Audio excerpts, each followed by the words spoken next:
కేవలం 7999K up to 10 kgs వరకు బరువు తగ్గి అధిక బరువు నుంచి వచ్చే ప్రధాన సమస్యలను దూరం చేసుకోండి. ఇప్పట్లో అభిమానం అంటే సోషల్ మీడియాకే పరిమితం.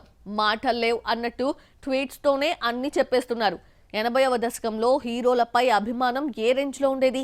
సినిమా రిలీజ్ అంటే పండగే. రామ్ ఒక్కసారిగా 80వ దశకంలోకి వెళ్లిపోయాడు. హీరో ఉపేంద్రకు వీరాభిమానిగా రామ్ పోతినేని నటించిన సినిమా ఆంధ్ర కింగ్ తాలూకా ట్రైలర్ ఎలాగుందో చూసేద్దామా? పవన్ పిఠాపురం ఎమ్మెల్యేగా గెలిచిన తర్వాత ఆయన ఫ్యాన్స్ పిఠాపురం ఎమ్మెల్యే గారి తాలూకా అని చెప్పుకున్నారు. ఈ ఇన్స్పిరేషన్ తోనే రామ్ సినిమాకు ఆంధ్ర కింగ్ తాలూకా అని పెట్టారు. సినిమాలో హీరో క్యారెక్టర్ ను ఉపేంద్ర పోషించాడు. ఓ అభిమాని బయోపిక్ గా ఆంధ్ర కింగ్ తాలూకా రూపొందుతోంది. అనుష్కతో మిస్ శెట్టి, మిస్టర్ పొలిశెట్టి తీసిన మహేష్ బాబు ఈ సినిమాను తీశాడు. మిస్టర్ బచ్చన్ భామ భాగ్యశ్రీ బోర్సే రామ్ తో జత కడుతోంది. కథ బాగా నచ్చడంతో ఈ మూవీతో పాటకు రైటర్ గా, మరో పాటకు సింగర్ గా మారాడు. మైత్రి మూవీ మేకర్స్ నిర్మిస్తున్న ఈ మూవీ నవంబర్ 27న విడుదలవుతోంది. రామ్ కెరియర్ లో సక్సెస్ పర్సంటేజ్ తక్కువే.